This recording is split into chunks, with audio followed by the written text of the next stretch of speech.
Welcome back to The Verse. My name is Nathan Smith, and on this episode, I sit down with Tomás Jonsson, who is an extremely talented pianist and composer from Rice University. I enjoyed getting to hear about his interesting stories and goals as a musician, as well as getting some insight on when his compositions will be published. I hope you enjoyed this episode. Wherever you are watching or listening, make sure to subscribe for more. Now, a word from our sponsor. The Verse is brought to you by the law offices of Mark D. Smith, LLC. During these trying times, it is more important than ever to make sure you plan for your family's needs. If you have never had a will or trust, or if it has been several years since you created your estate planning documents, now is a great time to contact an attorney to help you. Mark Smith uses his 23 years of estate planning, probate, and tax experience to provide individualized solutions for you and your family. Licensed in Ohio and Florida, Mark is available to assist you with these important legal and tax matters from Columbus to Clearwater. Visit www.marksmithlaw.com for more information. www.markwithasmith.law.com. Candid, caring, clear. The law offices of Mark D. Smith, LLC. Welcome back to The Verse. My name is Nathan Smith, and I'm here with a very special guest, Tomás Jonsson. How's it going, Tomás? Hey, Nathan. Doing well. So today I'm just going to ask you a few questions, just go through some interview, and then you have a solo, and we'll play a piece together, if that's cool with you. Yeah, sounds great. Awesome. So do you want to tell the people a little bit about your major and where you go to school? Yeah, so I'm a junior at Rice University in Houston. My major is piano performance, and I'm minoring in politics, law, and social thought. Okay, that's very interesting. So, as a piano player, do you want to tell me a little bit about your background and how you got started in music? Yeah, so actually I started playing the piano when I was 5. My family is a musical family, so my dad he was a student at the Shepherd School when he was an undergrad, and he's a fantastic violinist. And so when he got married to my mom, he wanted us to be musical as well. Originally, I started on the violin, but I guess for some reason I was always kind of walking towards the piano after practicing. So eventually, around age 5, they said, well, it looks like he's more interested in piano than violin. So that's how I started on the piano. Okay, that's awesome. A lot of good musicians tend to kind of change their ways a little bit and just kind of focus on one instrument that they excel in. And it seems like that's what you're doing. So that's awesome. Yeah. So as a classically trained pianist, you do a lot of jazz. So do you want to tell me how you kind of got started in jazz and how you got to learn a lot of jazz? Yeah, sure. So it's kind of interesting. My interest in jazz kind of comes from my dad, because even though he's a classical violinist, he's a great one, he was always playing Dave Brubeck records, Thelonious Monk records around the house. Mm-hmm. But I never really started to take interest in it myself until around freshman or sophomore year. I started to kind of play some of the things I was hearing around by ear, and I was really enjoying it, so I started to buy some books, arrangements of different jazz standards and stuff. And I got a lot of them. I probably spent countless hours learning a bunch of transcriptions. Oddly enough, that gave me a great vocabulary, because, as classical musicians, we're not taught really to improvise. So one of the great ways that you can learn to improvise is by learning other people's solos. Okay. So by learning hundreds and hundreds of them, it's like learning to speak a language. You start to learn certain vocabulary, certain rhythmic stuff. And then I got to the point where I wanted a teacher. So once I started with my teacher, Paul English in Houston, he really kind of gave me a method for learning how to put the language I already knew in a more kind of formal context. Okay, that's very interesting. And you mentioned improvisation. That's very prominent in jazz. But also I noticed on your website that you're involved in mock trial at Rice, which is very different from music, but I can notice a little bit of overlap. Does mock trial help you with improvisation a little bit at all? Or does improvisation help you with mock trial, since it's all kind of on the spot? Yeah, if anything, it's probably the other way around. Being able to improvise maybe helps me somewhat and mock trial, just in terms of not losing my cool if I'm making something up. But there isn't that much overlap. Mhm. Actually, with mock trial, I've been doing it for the past 2 years, but I took this semester off because they switched to online trials. Mhm. And for me, some of the fun of it is kind of the thrill of the in-person questioning the witnesses and interacting with the judges. And I hope to go back to in-person soon. Oh, Makes sense. absolutely. Makes sense. Yeah, but that Yeah. seems like it helps you kind of diversify your extracurriculars as well as music, and it seems like with a little Yeah. bit of overlap, it'll help you excel in both. Yeah, So, thanks, man. I actually the mock trial kind of comes from when I graduate from music school. I'm actually undecided whether I want to be a musician or a lawyer. okay. I might end up going to music grad school. I might end up going to law school. Mhm. I go back and forth kind of every week. So I don't want to close either door too early, you know. Yeah, and you seem very well rounded, so that way it helps you open either door if you want to. Thank you, thank you. So you mentioned your parents as musical influences. Who are some of your other biggest personal music influences today? Well, a few other family members. My aunt, Laura, is a silent artist. She's a fantastic pianist in Baltimore. And my grandmother and grandfather on my dad's side are also musicians, violinists, and pianists. But kind of more outside the realm of family. For classical music, I really enjoyed the music of Rachmaninoff and Scriabin. Mm. They're a huge influence on my compositional style, the way that they arrange harmonies and create so many different layers of counterpoint. I really enjoy that, and I try to incorporate that to my playing. That's I think awesome. one of the great interpreters of Rachmaninoff and Scriabin is there's a pianist called Yu Zhao Wang. Yeah. She's very famous. She's come to Houston a few times. She's just got a fantastic technique. On the jazz side, I really enjoy the pianist Oscar Peterson and the saxophonist Stan Getz. Okay. They're kind of from different schools. Okay, awesome. Well, a lot of good musical influences to kind of help form the music that you create and that you put out into the world. So that's awesome. So you mentioned your plans after graduating, but if you happen to focus on music, do you know what that kind of looks like in your future? Yeah, even though I haven't decided between the two, if I go down the music route, I think I'm going to go for a jazz degree. I'd like to have both a classical performance degree and some kind of jazz studies degree. Because if I do the music route, I think it'd be super cool to be a member of some kind of professional big band. Mm-hmm. Specifically, there's a really great one in New York called the Jazz at Lincoln Center Orchestra, and it's just really top notch. They're kind of at the cutting edge of it, and that would be kind of the goal if it was possible. Mm-hmm. Yeah, that's awesome.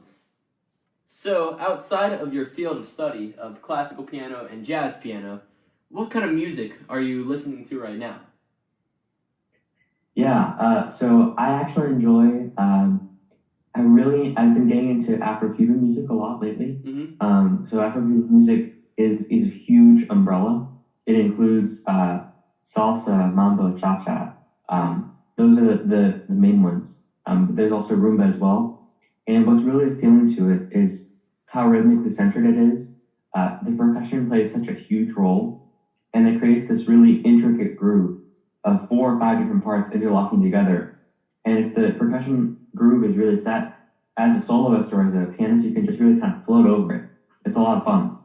Okay, yeah, that definitely seems like a very interesting style of music because as a pianist, you need to be very on top of rhythm, and that kind of helps you in your field of study because then you can kind of focus on rhythm when you're listening and then also when you're playing.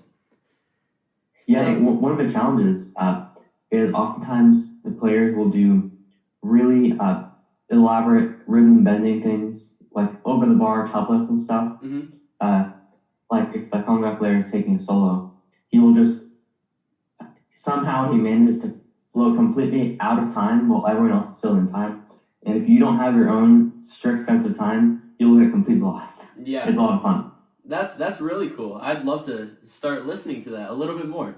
Who are some of your favorite musicians in this category of music? Yeah, so there's a drummer called Daphne Sprieto. and he writes a lot of really complex Afro-Cuban arrangements with his big band. Uh, there are there's a singer called Ruben Blades from Colombia that does a lot of salsa. And if you know Spanish or if you learn Spanish, in addition to just being great songs, his lyrics are pretty touching as well. Okay, that sounds really interesting. I will definitely give those musicians a listen. So, what is one of your favorite or one of your coolest music experiences that you've ever had?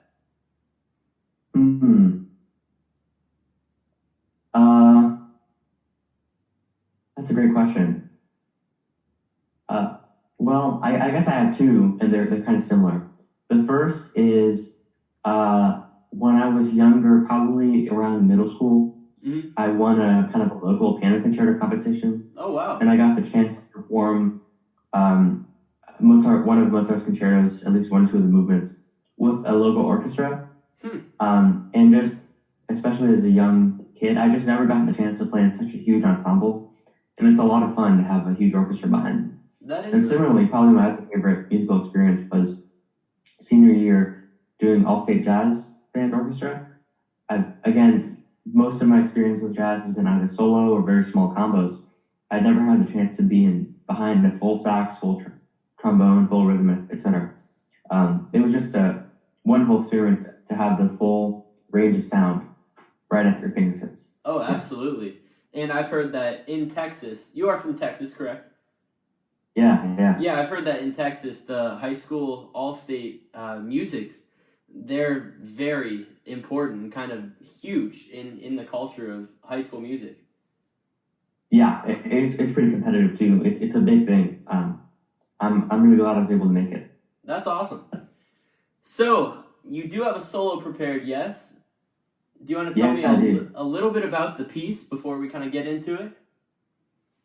Yeah, sure. So the piece you're going to hear is an arrangement I've made of Daniel Caesar's Best Part. It's kind of like a neo-soul influenced piece. And I kind of play my own arrangement of the head and take a few solos on it, kind of my own take on the harmonic changes. Awesome. Well, we will get into that, and we'll be back after.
That was awesome, Tomas. I've never heard an arrangement just like that. That's really fantastic.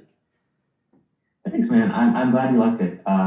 It's actually one of the more fun songs to play because the changes are kind of unusual for a pop song, but they allow you a lot of possibilities if you go deep.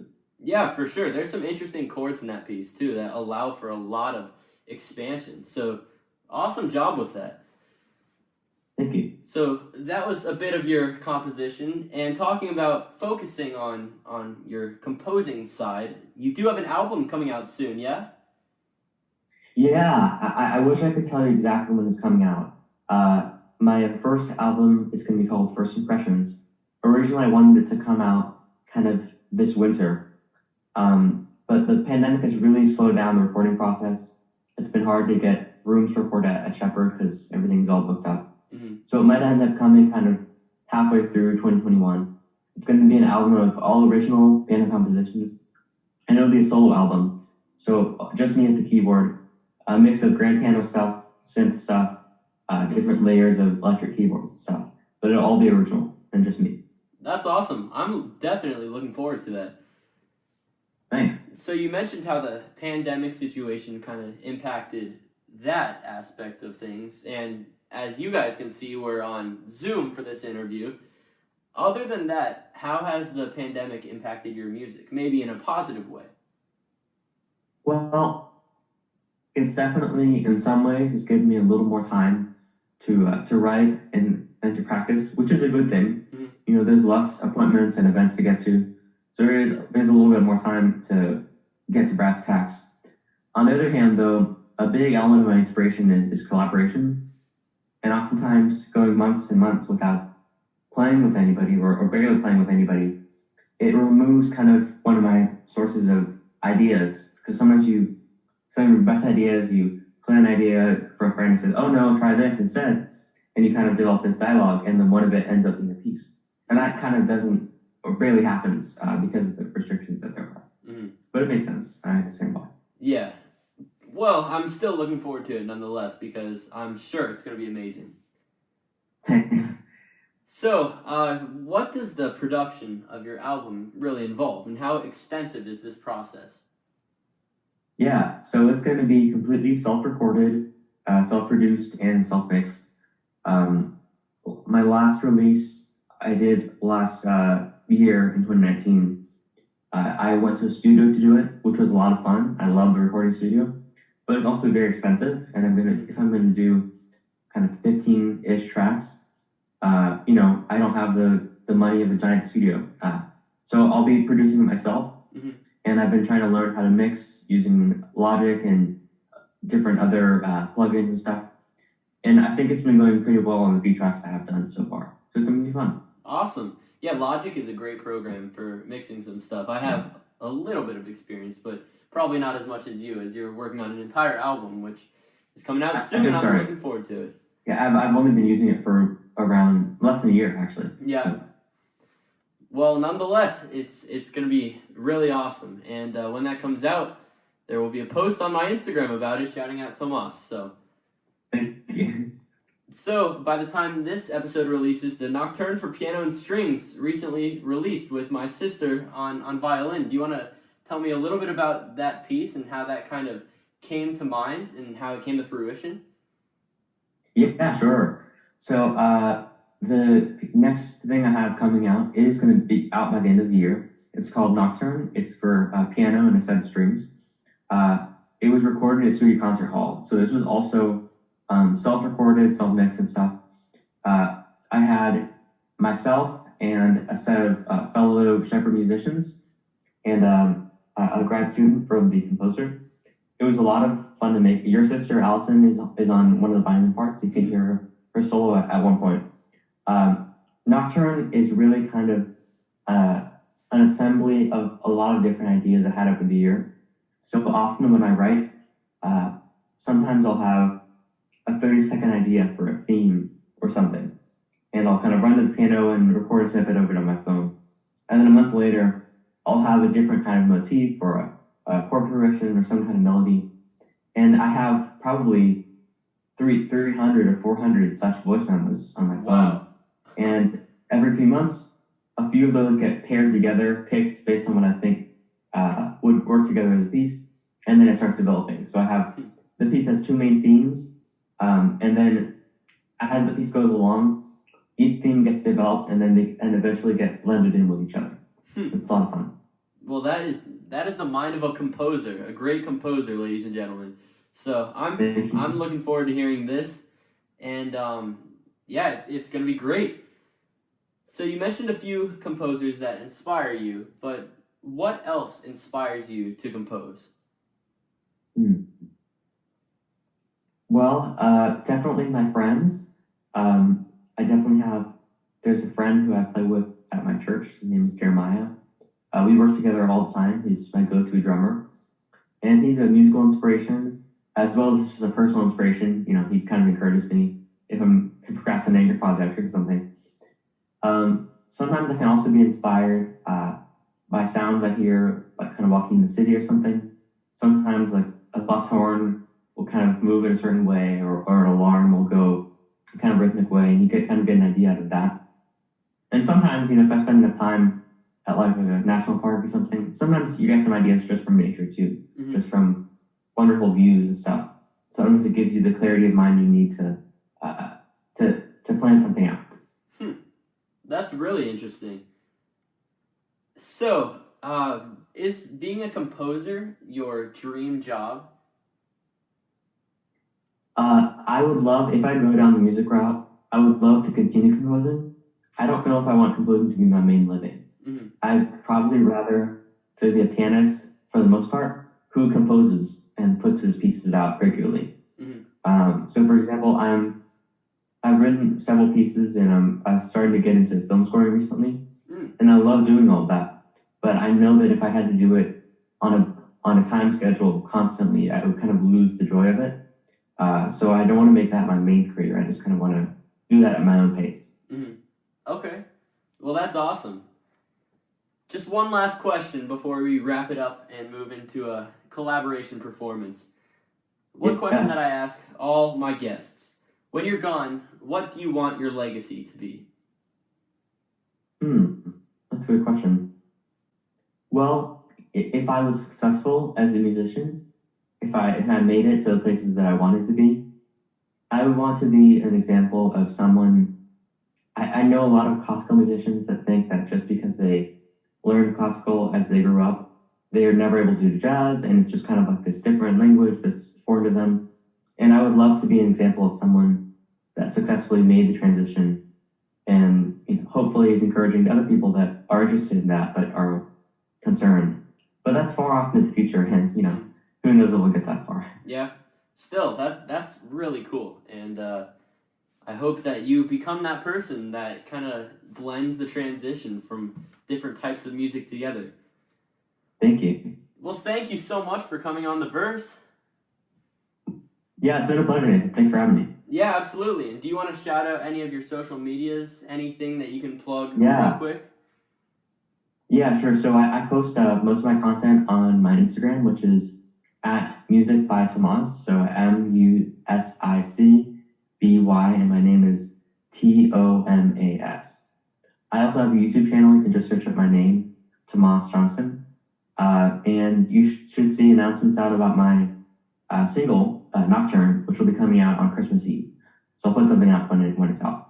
All right, sounds good. And I will link your channels in the description as well, so it's easier for our viewers to find them. Awesome. Thanks. Absolutely. So thank you to you guys for watching, and I hope you enjoy our final performance, The Way You Look Tonight. Thanks again to Tomás Jonsson. I'm Nathan Smith. I'll see you next Saturday.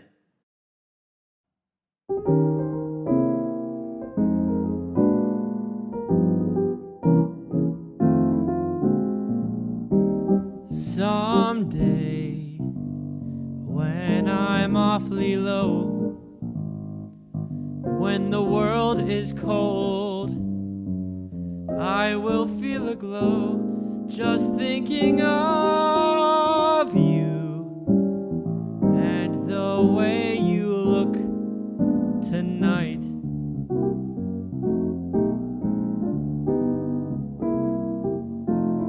Yes, you're lovely, with your smile so warm and your cheeks so soft. There is nothing for me but to love you and the way you look tonight.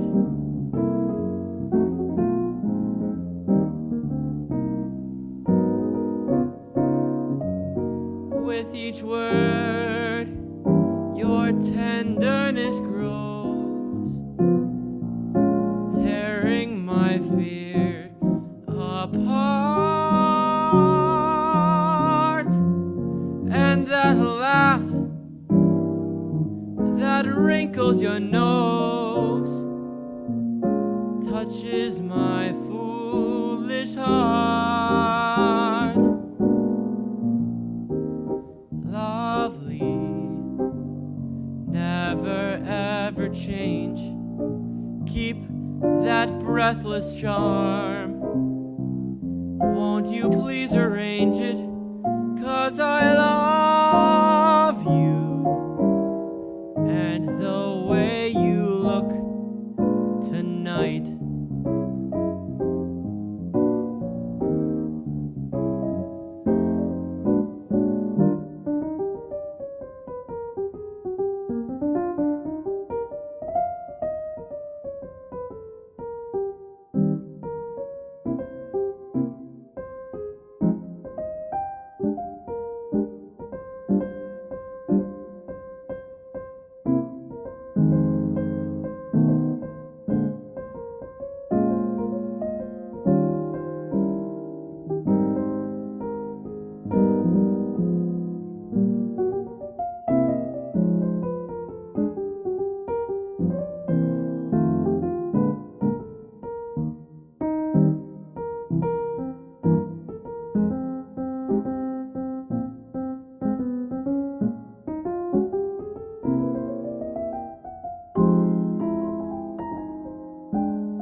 wrinkles your nose. It touches my foolish heart. Lovely, don't you ever change. Keep that breathless charm. Won't you please arrange it? 'Cause I love you, and the way you look tonight.